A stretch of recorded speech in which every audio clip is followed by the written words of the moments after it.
오늘 마태복음 21장 18절부터 19절까지 말씀을 중점으로 우리가 함께 열매를 찾으시는 주님에 대한 말씀을 나누도록 하겠습니다. 이제 가을도 깊어갑니다. 특별히 가을은 열매를 거두는 계절로 우리는 늘 생각하고 있고, 가을에는 열매가 있어야 아름답게 보이는 그런 계절입니다. 오늘 본문에서 예수님께서도 열매에 관해서 말씀을 해 주셨습니다. 예수님이 베다니에서 하룻밤을 지내시고 아침 일찍이 예루살렘 성전을 향해서 가셨습니다. 아마 주무셨던 그곳에서 아침 식사를 하지 못하시고 일찍 나오셨던 것 같습니다. 예루살렘으로 들어가는 그 중간에 마침 길가에 무화과 나무가 있는 것을 보시고 열매를 찾으셨는데 열매가 없었다라고 그렇게 말합니다. 그때 예수님이 이렇게 말씀하셨죠. 이제부터 영원토록 네가 열매를 맺지 못하리라. 그 말씀이 떨어지자마자 무화과 나무는 말랐다 그렇게 말합니다. 그것을 본 제자들은 이상하게 생각했다고 말합니다. 왜 제자들이 이상하게 생각했을까요? 지금 이 사건이 벌어지는 시기는 4월입니다. 4월인데 무화과 나무 열매가 먹을 수 있도록 열리는 그런 계절은 적어도 7월부터 9월 사이가 돼야 되는데 아직까지 때가 안 됐다는 거죠. 마가복음에서는 이 부분을 분명히 언급했습니다. 무화과 때가 아니다. 근데 왜 예수님께서 이 무화과 나무를 저주하셨을까? 당연히 열매가 없어야 될 그 때인데 예수님은 그 나무에서 열매를 구하시고, 그리고 열매가 없자 그 나무를 저주하심으로 말라버렸다는 거죠. 여러분, 이 이야기는 분명히 우리 주님이 암시하는 어떤 메시지가 있습니다. 그것은 주님이 다시 오셔서 우리에게 열매를 찾으실 때 그때가 언제인지 모른다는 것을 암시해 주시는 것이죠. 주님이 열매를 찾으시는 때는 우리는 아무도 모르고 이 땅 위에 있는 모든 식물들은 때에 맞춰서 열매를 맺고 열매를 거두게 되지만 인간에게는 그런 때가 없다는 거예요. 하나님이 정해주시는 그 때가 바로 우리 주님 앞에 열매를 내놓아야 될 때인데 그때는 우리 아무도 알지 못하는 때다. 오직 주님만이 아신다. 그러나 중요한 것은 주님이 우리에게 열매를 찾으실 때 그때가 언제든지 간에 주여 주님이 찾으시는 열매가 여기 있나이다 하고 내놓을 수 있는 그런 신앙의 사람이 되어야 된다고 하는 것입니다. 무화과 나무는 바로 열매를 결과로 해서 말하는 나무가 무화과 나무고, 포도나무도 역시 마찬가지입니다. 나무에는 여러 가지 목적이 있죠. 관상수로 쓰는 나무가 있습니다. 관상수로 쓰는 나무에서 열매를 기대할 수는 없습니다. 또 제목으로 쓰는 나무가 있습니다. 그런데 열매를 목적으로 하는 나무들이 있습니다. 그것은 바로 포도나무나 무화과 나무, 이런 나무들은 제목으로도 쓸 수 없고 관상수로도 의미가 없어요. 오직 열매를 통해서 그 결과를 말해줘야 될 나무들이 바로 이런 나무인데, 성경을 보면 포도나무나 무화과나무 이런 나무들은 전부 성도들을 상징하고 있다는 것입니다. 그 말은 다른 말로 표현하면 우리 성도들에게 믿음의 열매라고 하는 것은 우리 주님 앞에서 필수조항이라는 거죠. 열매 없는 그런 모습으로 주님 앞에 설 수 없다는 거죠.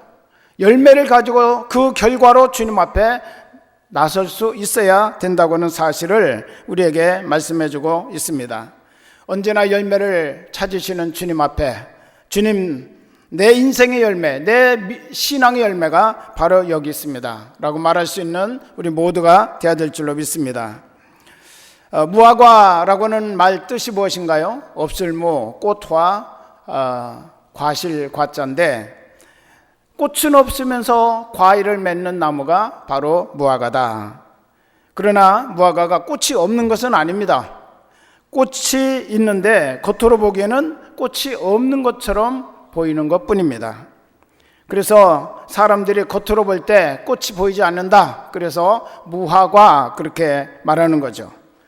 그만큼 무화과 나무는 꽃보다는 열매가 의미가 있는 나무라고 이와 같이 말하고 있는 것입니다.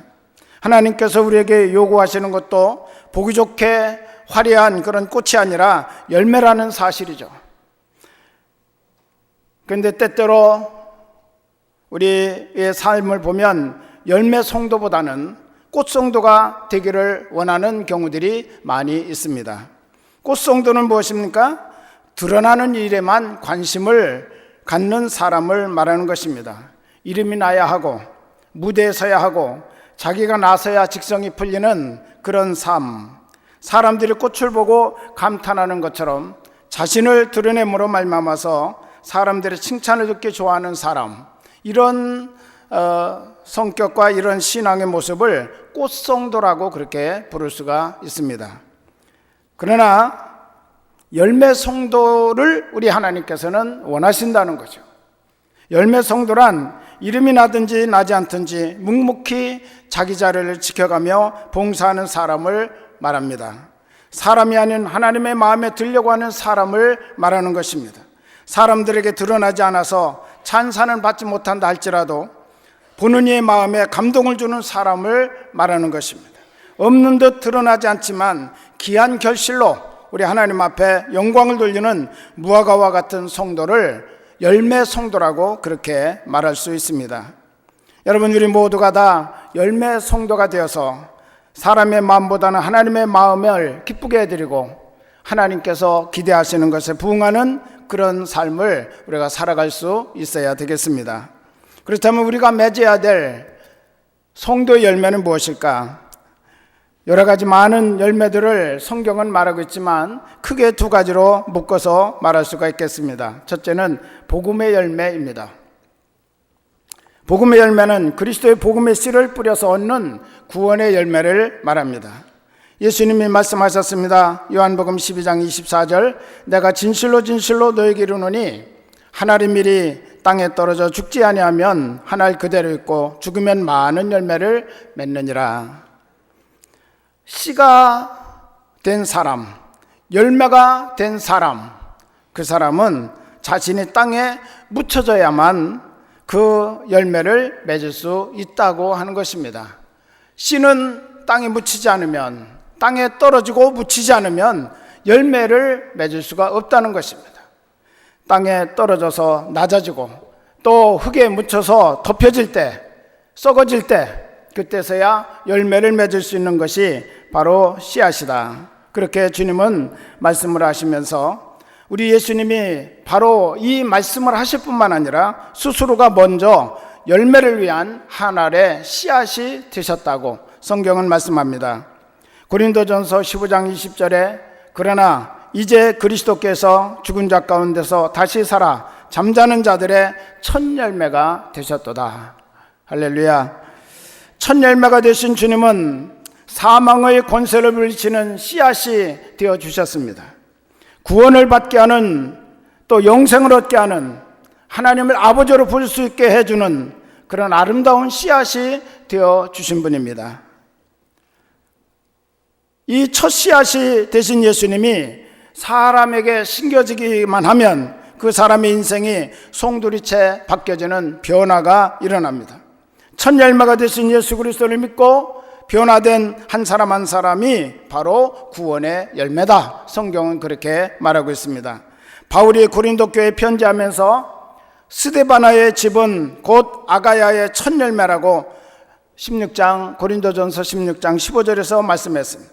스데바나의 집은 아가야, 즉 그리스 남쪽 지역에서 맺은 첫 열매다라고 그렇게 그가 소개하고 있는데, 이 스데바나는 바울이 이렇게 그리스 남쪽으로 이동하면서 아가야 지방으로 가면서 전도할 때 처음으로 예수님을 영접한 그런 사람입니다. 그래서 바울은 그를 가리켜 아가야의 첫 열매라고 그렇게 표현했던 것입니다. 그런데 스데바나가 첫 열매다 그렇게 말하지 아니하고 스데바나의 집이 곧 첫 열매다 그렇게 표현하고 있음을 우리가 보게 됩니다. 이 말은 스데바나라고는 그 한 사람만 그리스도인이 된 것이 아니라 스데바나를 통해서 그 집의 모든 식구들이 다 열매가 되었다고 하는 그런 뜻이죠. 그래서 고린도전서 1장 16절에서 사도 바울은 내가 스데바나 집 사람들에게 세례를 베풀었다라고 그렇게 표현하고 있습니다. 스데바나에게만 세례를 베푼 것이 아니라 스데바나의 집 사람들에게 내가 세례를 베풀었노라. 온 가족이 다 예수 믿고 구원받았다고 하는 그런 뜻을 말하고 있습니다. 스데바나가 주님을 영접해서 복음의 씨가 되므로 온 집이 전도되는 열매를 맺게 되었다고 하는 말씀이죠. 여러분 가정도 가만히 돌아보면 누군가가 그 집안에서 처음으로 예수 믿은 씨앗이 됨으로 말미암아 그 가정이 복음화되고 다 구원의 축복을 누리는 영광을 얻게 된 것을 보게 될 것입니다. 또한 여러분도 어디서든지 이와 같은 복음의 씨가 되어서 우리의 가정 또 우리의 이웃들이 바로 나를 씨앗 삼아가지고 아름다운 구원의 열매, 복음의 열매를 맺을 수 있도록 하는 일에 우리가 맺어야 될, 성도가 맺어야 될 무화과 열매와 같은 그런 성도의 모습이 될 수 있다고 하는 것입니다. 교회는 그리스도께서 죽었다가 다시 사신 첫 열매가 되셨기 때문에 세워진 것이 바로 교회입니다. 초대교회로부터 현재 이르기까지 계속 교회를 통해서 복음의 씨가 뿌려지고 열매를 맺음으로 교회는 존재하고 또 하나님 나라가 이 땅에 확장되어져 나간다고 하는 사실을 여러분 우리는 확신하면서 우리 모두가 다 바로 이러한 하나님의 원리를 따라 우리가 구원의 열매가 되었으면 이 열매는 또한 씨앗이 되어서 또 땅에 떨어지고 흙에 묻히고 썩어져서 또 다른 열매를 맺는 이 아름다운 일이 반복되어 나갈 때 더 풍성한 하나님의 축복과 영광이 나타나게 될 줄로 믿습니다. 그러므로 여러분 자신이 복음의 씨가 되도록 노력해야 되고 이제는 내가 가진 복음을 가지고 나가서 뿌리는 그런 삶을 살아가야 될 줄로 믿습니다. 때를 얻든지 못 얻든지 예수 그리스도의 복음을 전하는 삶을 우리가 살아가는 일에 전력을 기울여야 할 것입니다. 그것만 하면 하나님께서 자라게 하시고 열매를 맺게 해주실 것입니다. 많은 성도들이 복음의 열매가 맺혀지지 않아서 고민합니다. 되게 열심히 전도도 하고 또 신앙생활도 열심히 하고 그런데 왜 나를 통해서는 열매가 맺혀지지 않는 것인가? 라고 하는 것 때문에 많은 사람들이 고민을 합니다. 씨를 뿌려도 열매를 거두지 못해서 낙심하는 성도들도 있습니다. 그러나 여러분 낙심하지 말고 포기하지 않으면 하나님께서 거두신다는 사실을 믿으시기를 바랍니다. 갈라디아서 6장 9절에 우리가 선을 행하되 낙심하지 말지니 포기하지 아니하면 때가 이름에 거두리라. 할렐루야. 여러분 낙심하지 말고 포기하지 말고 계속해서 여러분이 복음의 열매가 되었다면 이제는 복음의 씨앗으로 내 삶을 전환시켜서 이렇게 풍성한 열매를 거두는 하나님의 역사를 이루어가기를 주의 이름으로 축원합니다. 두 번째 열매는 하나님의 자녀가 된 사람은 성령의 열매를 맺는 삶을 살아야 한다고 이와 같이 말씀합니다. 특별히 갈라디아서 5장 22절 23절은 성령의 9가지 열매에 대해서 우리에게 말씀하셨습니다. 초대교회에서 성령 받은 사람들을 보면 예수님을 영접하고 예수님을 주로 고백하는 사람들이었습니다. 성령으로 아니하고는 누구든지 예수를 주시라 할 수 없다고 이와 같이 고린도전서 12장 3절에서 말씀을 하셨고, 또 성경을 우리가 살펴보면 성령을 통해서 구원받은 자의 수가 날마다 늘어가는 것을 볼 수 있고, 개인의 삶이 변화되는 것을 볼 수가 있고, 성령을 통해서 지역이 변화되고 민족이 변화되고 한 국가가 놀랍게 새로워지는 역사를 이루어가는 것을 우리가 보게 됩니다. 성령께서 구원받은 사람의 심령이 그리스도의 성품으로 변화되게 하셨습니다. 여러분, 그렇기 때문에 성령이 열매 맺는다고 하는 말은 성령께서 우리 안에 오셔서 우리를 변화시킨다고는 그런 뜻이지, 내가 노력하고 내가 애쓰고 내가 힘써서 성령의 열매를 맺어야 한다고는 그런 뜻이 아닙니다. 여러분, 성령님께 순종하십시오. 성령님이 여러분의 마음을 다스리도록 여러분을 내드리십시오.